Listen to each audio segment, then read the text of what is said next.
시 122편은 예루살렘에 대한 사랑과 축복을 담고 있는 시편입니다. 연애 중인 남자가 사랑하는 여인을 뜨겁게 바라보는 것처럼, 혹은 결혼한 지 30-40년 해로하고 있는 부부가 지긋하게 서로를 바라보는 것처럼, 또는 할아버지가 어린 손주를 사랑스럽게 바라보는 것처럼 시인은 예루살렘을 그렇게 아름답게 바라보고 있습니다. 오늘 본문에 나오는 예루살렘은 물론 지리적으로 이스라엘에 있는, 지금의 그 팔레스타인에 있는 예루살렘입니다. 본문은 우리에게 우리들도 시인처럼 예루살렘을 사랑해야 함을 가르쳐주고 있습니다. 문제는 본문에 나오는 예루살렘을 무엇으로 볼 것인가입니다. 만약 우리가 지리적인 예루살렘을 사랑하라는 뜻으로 오늘 말씀을 이해한다면 문제가 됩니다. 이 시편이 우리와 별로 상관이 없는, 우리에게 와닿지 않는 시편이 되고 말기 때문입니다. 그러나 이 시편은 성경으로 기록되었고 3000년 뒤인 우리들에게 읽혀지고 있습니다. 우리를 위해서 기록되어져 있다는 것입니다. 따라서 우리는 이 말씀을 하나님의 백성들에게 들려주시는 메시지로 읽어야 하고, 우리에게 교훈을 주시는, 우리를 위한 말씀으로 읽어야 할 줄 믿습니다. 그렇다면 예루살렘을 사랑하고 축복하는 시인의 모습에서 우리는 어떤 교훈들을 배울 수 있겠습니까? 첫 번째로, 현재 우리가 속한 지역과 학교와 직장을 사랑하고 축복해야 한다라는 의미입니다. 본문에서 예루살렘은 시인이 살고 있는 땅, 시인이 속한 곳입니다. 시인은 자신이 터를 잡고 살아가고 있는 땅을 아름답게 보고 축복하고 있는 것이죠. 오늘 우리에게는 수원이 예루살렘이라고 믿습니다. 저는 선교단체에서 캠퍼스 사역을 할 당시에 수원대, 또 아주대, 그리고 명지대 같은 캠퍼스들을 섬겼었습니다. 제가 캠퍼스에서 학생들에게 학기가 시작될 때마다 매년 먼저 가르쳐야만 했던 것은 캠퍼스를 사랑하라는 것이었습니다. 예나 지금이나 우리나라 교육은 학생들을 성적으로 등수를 매기고 대학의 서열과 등급을 부여하고 있습니다. 따라서 대부분의 학생들이 자기가 속한 캠퍼스에 만족하지 못하고, 그리고 열등감을 가지고 살아가고 있다는 것입니다. 그 결과는 불행하죠. 열등감으로 스스로를 실패자로 낙인 찍으면서 자기 캠퍼스를 사랑하지 못하고, 그리고 만족하지 못한 그러한 삶을 살게 된다는 것입니다. 그리고 애써 입학한 학교에 적응하지 못하고 재수나 편입을 하고자 하는 것입니다. 저희 아주 가까운 친척 아이 하나가 있는데 수도권에 있는 한 대학에 들어갔습니다. 그런데 자기 친구들은 연세대, 서울대 들어갔거든요.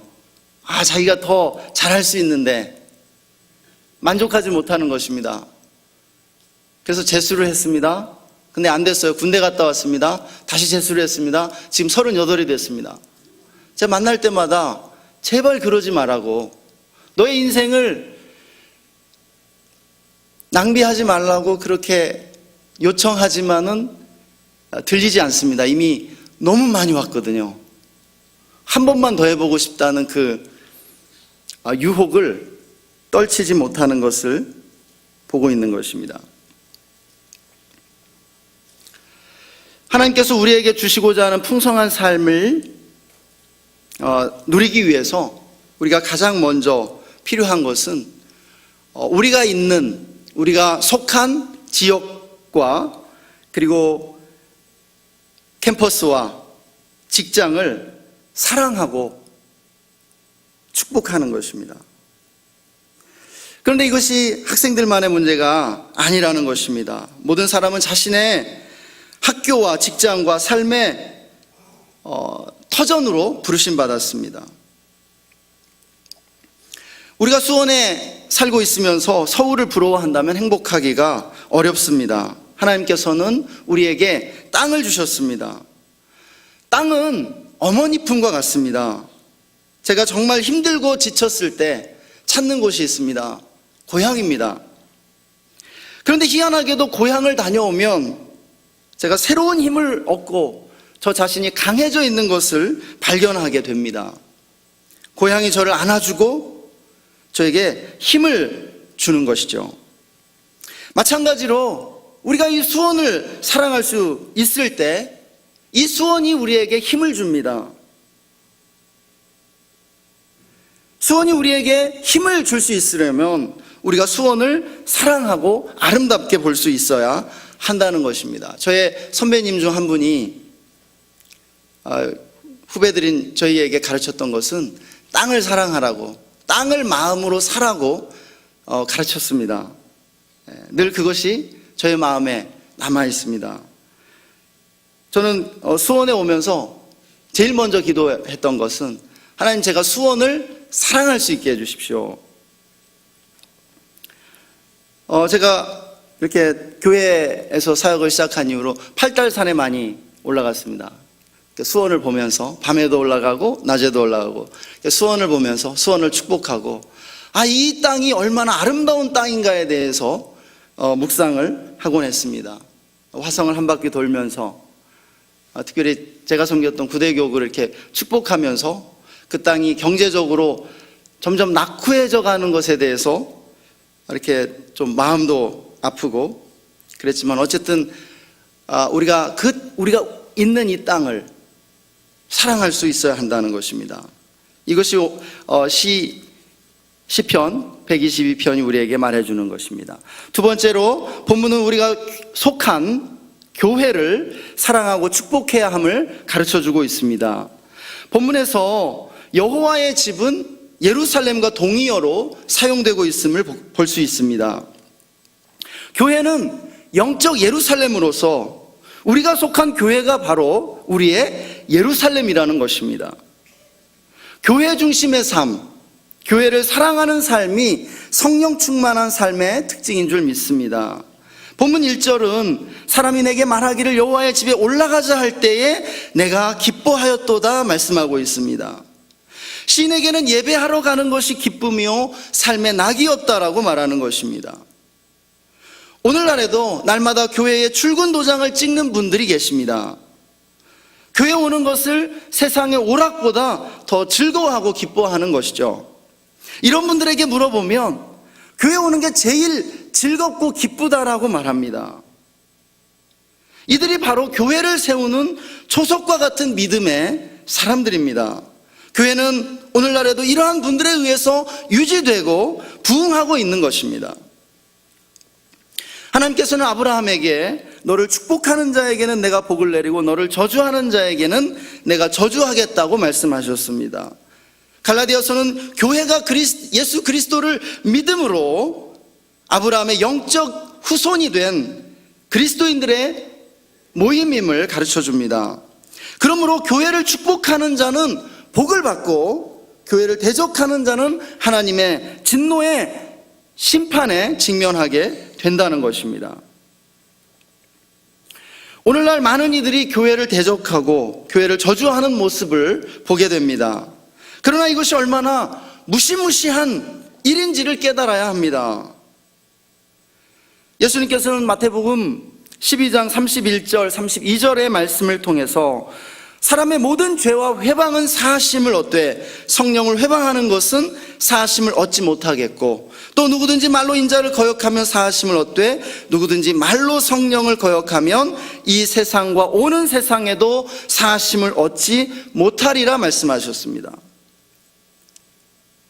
여러분, 이 말씀이 어떻게 교회와 연결이 됩니까? 여러분, 교회가 바로 성령께서 역사하시는 공간이라는 것입니다. 성령 하나님은 교회의 영으로서 교회를 설립하셨고 인도하고 계시다라는 것입니다. 따라서 교회를 축복하고 교회의 평안을 구하며 사랑하는 것은 성령님께 순종하고 성령님을 영화롭게 하는 일인 줄로 믿습니다.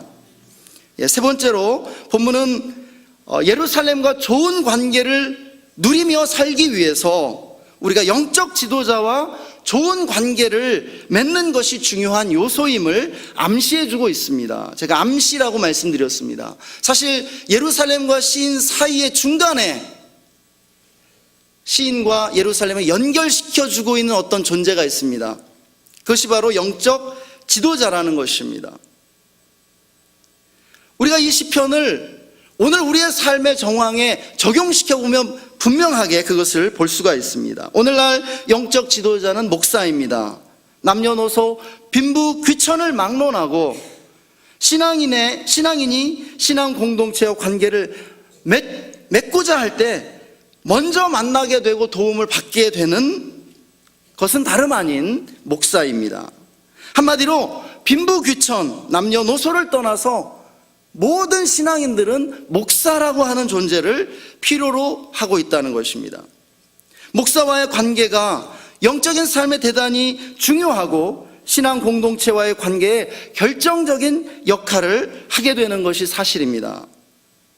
목사와 가까울수록 신앙도 좋아지고 교회 공동체에도 깊숙이 들어오게 되는 그러한 동기를 제공합니다. 목사와 멀어질 때, 목사를 싫어하게 될 때 신앙생활이 개인적인 형태가 되고 공동체와는 거리가 멀어지게 되는 것을 보게 되는 것입니다.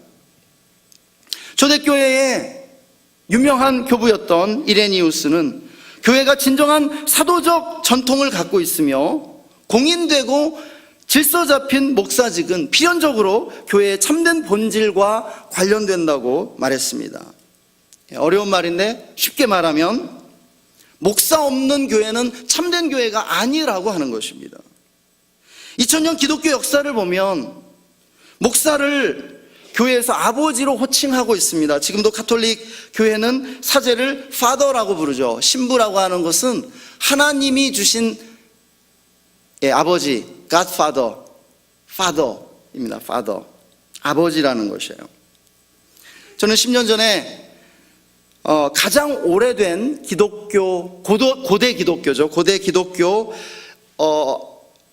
회의 중에 하나인 이집트의 콥틱 교회를 방문할 기회가 있었습니다.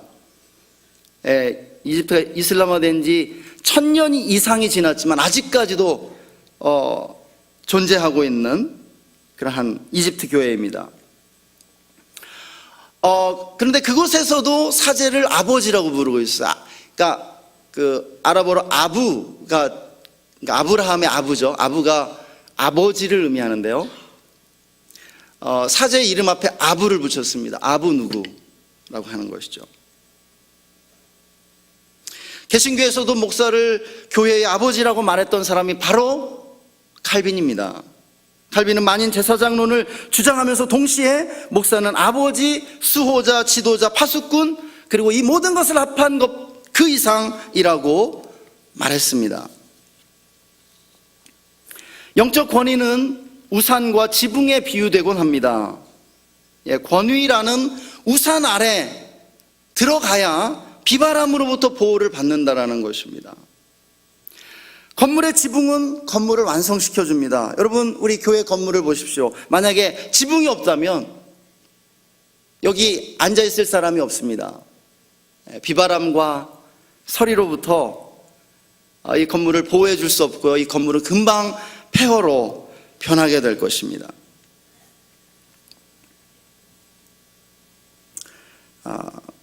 그러므로 우리는 우산과 지붕 아래 있어야 할 줄 믿습니다. 8월 재직 세미나 강사로 오시는 정태기 박사님의 책 내면 세계의 치유, 아주 오래전에 읽었던 책입니다. 정태기 박사님이 이 책을 통해서 우리 성도들이 이 목사와 맺는 이러한 관계가 단순히 신앙적인 차원에서만 영향을 미치는 것이 아니라고 이야기해주고 있습니다. 이 책에 제가 표시를 해왔는데 28페이지를 보면은 제가 읽어드리겠습니다.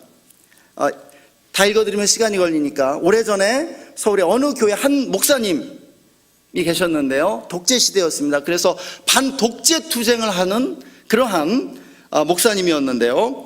국가기관이 이 목사님을 주목하게 되고 3명의 그런 프락지를 성도로 위장시켜서 이제 장로님과 교회의 아주 핵심 멤버들을 포섭해서 목사님을 감시하고 그리고 결국은 목사님을 교회에서 쫓아내버렸다는 것입니다.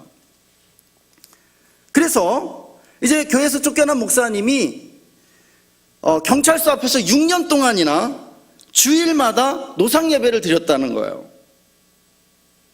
그런데 이제 6년이 흐른 뒤에 정권이 바뀌고 민주화가 되었습니다. 그리고 그 목사님과 절친한 정치인이 이제 정권을 잡게 되면서 그를 복권시켜 주려고 도와주게 되는 것입니다. 그래서 교회를 다시 찾기 위해서 자신을 쫓아낸 사람들을 고소했습니다. 법원에 고소했는데요. 당시에 관련자들에게 소환장이 보내졌어요. 그런데요, 법정에 가서 이 목사님이 깜짝 놀라게 됩니다. 왜냐하면 그 소환장을 받았던 5사람이 5명이었는데 사고와 질병으로 인해서 다 죽었다는 거예요. 단 6년 만에. 그런데요, 우리가 이 이야기를 목사를 힘들게 하면 저주를 받는다는 식으로 이해를 하면 대단히 곤란합니다. 오해인 것이죠. 이 책에서 말하고자 하는 것은 무엇이냐면 우리 모든 인간이 영적인 질서 속에서 살아간다라는 것입니다. 그런데 사람들이 이 영적인 질서를 거스름으로써 자신을 스스로 해를 끼친다라는 것이죠. 바로 그 이야기인 것입니다. 한 장 넘기면은 31장에 또 한 이야기가 나옵니다. 서울의 한 교회에서 실제로 일어난 사건을 이야기해 주고 있는데요. 어떤 이유인지 교인들이 목사가 마음에 안 들어서 목사하고 이렇게 목사를 나가라고 퇴진을 요구하고 나섰습니다. 그리고 힘든 싸움들이 진행이 됐고요. 목회자와 성도들이 아주 지리한 싸움을 벌였습니다. 이 과정에서 250명 되던 교인이 110명으로 줄었고요. 그리고 이상하게도 성도들의 삶에 집안에 흉사가 잇따르게 되었습니다. 사업이 망하고 직장을 그만두고 질병이 오고.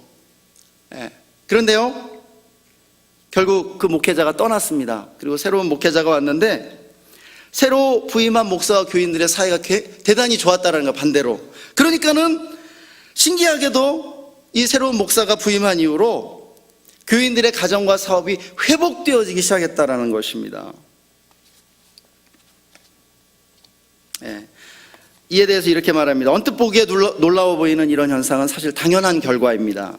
목회자와 대치하는 동안 교인들은 영적으로 건강할 수 없었고 정신 집중이나 창의력 등에서도 장애를 일으켰던 것입니다. 그러니 사업이나 직장 일에서 좋은 결과를 기대할 수 없었으며 모든 부분에서 기능이 저하되었던 것입니다. 그러나 새로 부임한 목사와 좋은 관계를 회복하면서부터 교인들은 건강한 영적 상태를 회복할 수 있었고 자연스레 다른 일에까지 좋은 영향을 미치게 되었던 것입니다. 그리고 이 책의 말미에 정태희 박사님 그 반대의 사례로 역사상 가장 성공적이었고 역사상 최고의 부호였던 록펠러의 그러한 예를 들고 있습니다. 현재 세계 최고의 부호인 빌 게이츠보다 3배 이상의 그 당시 자산 평가로 3배 이상의 부자였다고 평가되는 이 록펠러에게는요 성공 10계명이 있었다고 합니다. 우리가 한번 보면은요, 특별히 2번, 5번, 9번은 그러니까 하나님을 친아버지로 섬겨라. 이것을 1번으로 해서 2번은 목사님을 하나님 다음으로 섬겨라. 5번을 보면 예배를 드릴 때는 항상 맨 앞자리에 앉거라. 9번 주일 예배는 꼭 본교회에서 가서 드려라. 그런데요, 록펠러가 평생에 이 말씀을 끝까지 순종했다라는 것이죠. 그리고 86세 때 이제 시카고 트리뷴지와의 그 인터뷰에서 당신의 성공 비결에 대해서 묻는 기자에게 그는 이것을 3가지로 요약했습니다. 우리 다음 슬라이드 보여주시면 첫 번째는 11조, 철저한 11조를 통해서 하나님께 복을 받은 것을 이야기하고요. 그리고 두 번째로 교회 맨 앞자리에 앉은 것이 자기가 복을 받고 또 성공한 비결이라고 얘기하고요. 세 번째는 교회에 적극적으로 협조하고 순종하며 목사님의 마음을 아프게 하지 않았기 때문이라고 그렇게 말한 것을 보게 됩니다. 실제로 그 록펠러는 아주 목사님과 좋은 관계를 맺기 위해서 늘 노력했고, 목사님이 추진하는 그러한 사역에 적극적으로 협조를 아끼지 않은 것으로 그렇게 이야기합니다. 하나님께서, 예수님께서 그렇게 말씀하셨죠. 소자를 실족시키기보다는 목에 연자맷돌을 메고 빠져 죽는 게 낫다라고 그렇게 말씀하셨습니다. 제가 목사로서 느끼는 건 뭐냐면, 성도들의 마음을 아프게 하는 것은 하나님 마음을 아프게 하는 것이더라고요. 그래서 성도님들 마음을 아프지 않기 위해서, 다치지 않기 위해서 최선을 다하는 것이 목사의 책무라고 믿습니다. 그런데 하나님께서 그렇게 엄중하게 말씀하신 데에는 목사에게는 그만큼의 권위, 그만큼의 영적인 책임이 주어져 있기 때문이라고 믿습니다. 따라서 우리 성도님들이 목사의 마음을 애매하게 아프게 한다라고 하는 것은, 그것은 또한 하나님을 기쁘시게 못하는 그러한 일이 된다라는 것입니다. 그 록펠러의 성공 비결 중에 이렇게 예배 시간에 맨 앞자리에 앉는다. 록펠러는요, 92세가 될 때까지, 자신이 교회에 나올 수 있을 때까지 교회 맨 앞자리를 고수했습니다. 록펠러가 다니던 교회는 약 800명 정도의 신도들이 있었는데요, 매주 1600명이 예배에 참석했다고 합니다. 록펠러를 보기 위해서, 그 유명한 록펠러를 보기 위해서. 그래서 늘 교회가 차고 넘쳤죠. 그래서 맨 앞자리에서 예배를 드리기 위해서 록펠러는 40분 전에 늘 왔다는 거예요. 그 자리에 앉기 위해서. 그러면 교회 맨 앞자리, 예배 시간에 맨 앞자리에 앉는 것이 성공과 무슨 관계가 있느냐? 물리학의 공헌으로 이 비밀도 밝혀졌는데요, 성령 충만하고 정말 기도를 많이 하는 목사가 설교할 때 영적인 파장이 나온다는 거예요. 실제로 그것을 관측할 수 있다고 합니다. 이 책에서 배운 겁니다. 그런데요, 이 영적인 파장이 거리에 반비례한다는 거예요. 맨 앞자리에 소나기 같이 부어진다면 맨 뒷자리에는 이슬비 정도로 그냥 내린다는 것이죠. 그래서 사실 앞자리에 앉는 분들은 그냥 은혜를 저절로 받게 된 줄로 믿습니다. 앞자리, 금자리, 중간자리, 은자리, 뒤에 자리, 무슨 자리, 이게 그냥 있는 말은 아니라는 것이죠. 그런데 우리는 교회에 오면 제일 먼저 뒷자리부터 앉으려고 서로 경쟁을 하고 있는 그러한 모습들을 보게 됩니다. 결론을 맺으려 합니다. 시 122편은 우리 신앙인들이 하나님께서 허락하신 우리의 예루살렘을 좋아하고 사랑할 것을 가르쳐 줍니다. 그러기 위해서 우리는 하나님의 부르심을 믿고 감사해야 할 줄 믿습니다. 우리는 수원이라는 지역에 살도록 부르심 받았고, 또 중앙교회에서 신앙생활을 하도록 부르심 받았으며, 또 고명진 담임 목사님의 영적 권위 아래 있도록 부르심 받았습니다. 제가 여기 있는 것이 하나님의 부르심이라는 그 사실을 믿는다면 저는 이곳에서 더 행복하고 기쁘게 살 수 있을 뿐 아니라 감사하면서 살 수 있을 것입니다.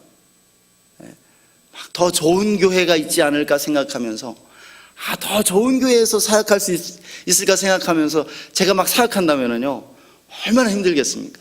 그런데 이곳이 주님이 나를 부르신 자리, 내가 이곳에서 하나님을 섬기라는 하나님의 그러한 부르심이 있다는 것을 믿는다면 제가 얼마나 이곳에서 더 행복하게 사역할 수 있겠죠. 그것은 성도님들도 마찬가지입니다. 또 우리는 감사하는 만큼 좋아하고 사랑하게 됩니다. 저의 개인적인 이야기를 하는 것을 용서해 주시기 바랍니다. 저는 사실 제가 중앙교회에서 사역하는 것이 다른 목사님들에 비하면 2배 이상의 그러한 은혜를 받은 것입니다. 제가 침례교단 출신이 아니거든요. 침례교 신학을 안 했고, 그리고 제가 교회 사역을 거의 하지 않았습니다. 사실 목양국에서 사역하려면 교구 사역을 3년 이상 해야 이렇게 들어올 수 있는데, 저는 어떻게 보면은 이렇게 특혜를 받은 것 같아요. 선교단체에서 바로 지역교회로 또 이렇게 목양국에서 사역을 하는 것이죠. 그리고 제가 교회 이렇게 지원하는 과정에서 2번 떨어졌는데요. 3번째 전혀 이렇게 못 들어온다고 이렇게 포기하고 있었는데 최종 면접에 오라는 그러한 말씀을 듣고 담임 목사님과 면접을 봤는데, 그러니까 뭐냐면 은혜라는 거죠. 이것이 전적인 은혜라는 것입니다. 저는 한 2배 정도 은혜를 많이 받은 것 같아요. 그러면 제가 당연히 2배나 감사하면서 사는 것이 당연하지 않을까요? 우리 교회에서 우리 담임 목사님 설교에 제일 은혜 받는 사람이 누군지 제가 아는데요. 제 아내입니다. 왜냐하면 너무 감사하다라는 거죠. 여기 중앙교회에서 사역하는 것이, 그리고 이곳에서 신앙생활하는 것이 너무 감사하고 은혜라는 것이죠. 우리가 은혜를 알면 감사하게 되고 사랑하게 됩니다. 우리는 수원과 중앙교회로부터 또 담임 목사님으로부터 은혜를 받고 있는 줄 믿습니다. 이 시간 우리 함께 기도하겠습니다.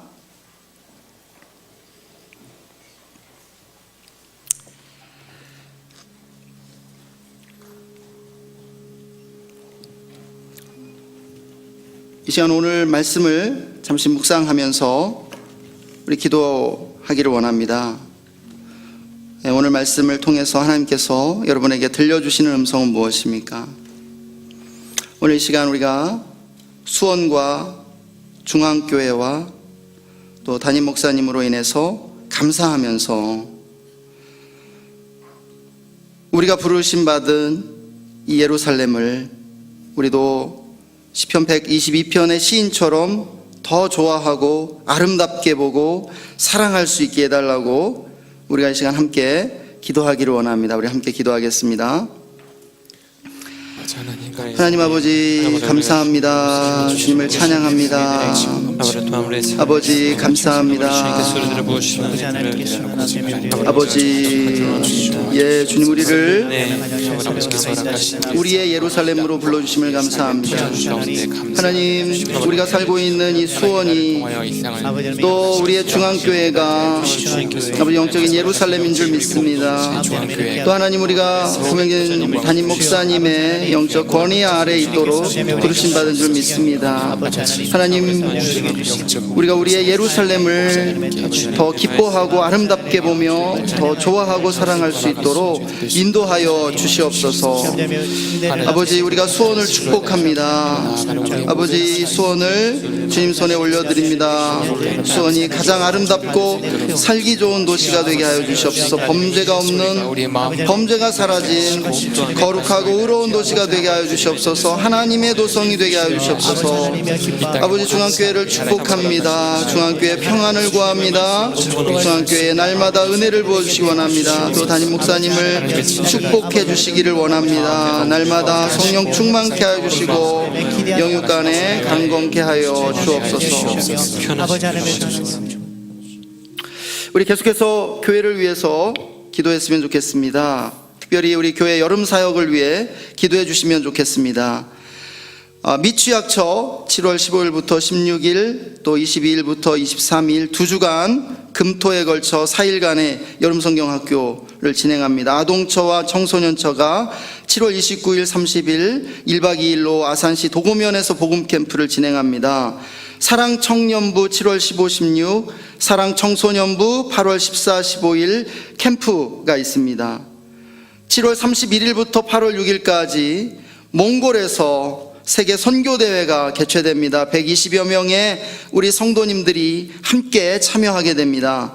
7월 25일부터 27일까지 청년국 충청도 선교가 진행됩니다. 우리 여름 사역 가운데 성령의 충만함이 임하도록, 우리 온 교회가 성령의 충만함 가운데 들어갈 수 있도록 기도하면 좋겠습니다. 또 광교 학교 건축과 예배 공간 확보를 위해서 우리가 계속해서 기도하면서 하나님께서 300억의 재정을 넉넉하게 채워주시도록 기도했으면 좋겠습니다. 우리 담임 목사님과 모든 사역자들 성령 충만할 수 있도록 우리 시간 주여 일창하고 함께 기도하겠습니다. 주여, 아버지, 중앙교회를 주님 손에 올려드립니다. 축복합니다. 아버지, 7월 15일 16일 또 22일 23일 미취학처, 또 아동처와 청소년체 복음캠프, 사랑 청소년부와 청년부의 또 캠프, 주님 몽골 세계 선교대회와 청년국 충청 선교 축복합니다. 아버지, 여름 사역을 통해서 아버지, 우리 온 교회가 성령의 충만한 가운데 들어가게 하여 주시옵소서. 성령의 충만함으로 아버지 여름 사역이 진행되게 하여 주시고, 하나님 안전사고 없이 안전하게 진행되게 하여 주시기를 원합니다. 주님의 보호하시며 지키시며 돌보시는 은혜가 임하기를 원합니다. 아버지, 여름 사역 가운데 놀라운 은혜를, 성령의 기름 부음을 부어주시옵소서. 나사렛 예수의 이름으로 우리의 여름 사역을 방해하려는 모든 악한 어둠의 영들을 꾸짖고 결박하고 제하노라 떠나갈지어다. 성령이여 역사해 주시옵소서. 예수 그리스도의 승리를 선포합니다. 하나님, 또한 광교학교 건축 가운데 아버지 은혜를 부어주옵소서. 예배공간을 확보할 수 있도록 은혜를 부어주시고, 주님의 학교 건축을 통하여 우리가 하나님께 영광을 돌려드리게 하여 주옵소서. 아버지, 지역사회에 민원이 없게 하여 주시고 지역사회와 평화의 관계를 구축하게 하여 주시옵소서. 아버지, 건축과정 가운데 아버지 정말 조그마한 안전사고도 일어나지 않게 하여 주시고 주님의 놀라운 축복을 경험케 하여 주옵소서. 300억의 재정이 넉넉하게 채워지게 하여 주시기를 원합니다. 또한 아버지, 우리 담임 목사님과 우리 모든 목사님들, 전도사님들, 우리 모든 교직원들 아버지 성령으로 충만케 하여 주시고 강건케 하여 주옵소서. 아버지, 또한 서로를 사랑하며 격려하고 아버지 서로를 붙들어줄 수 있도록 주님에게 연합의 영을 부어주옵소서. 하나 되게 하여 주옵소서.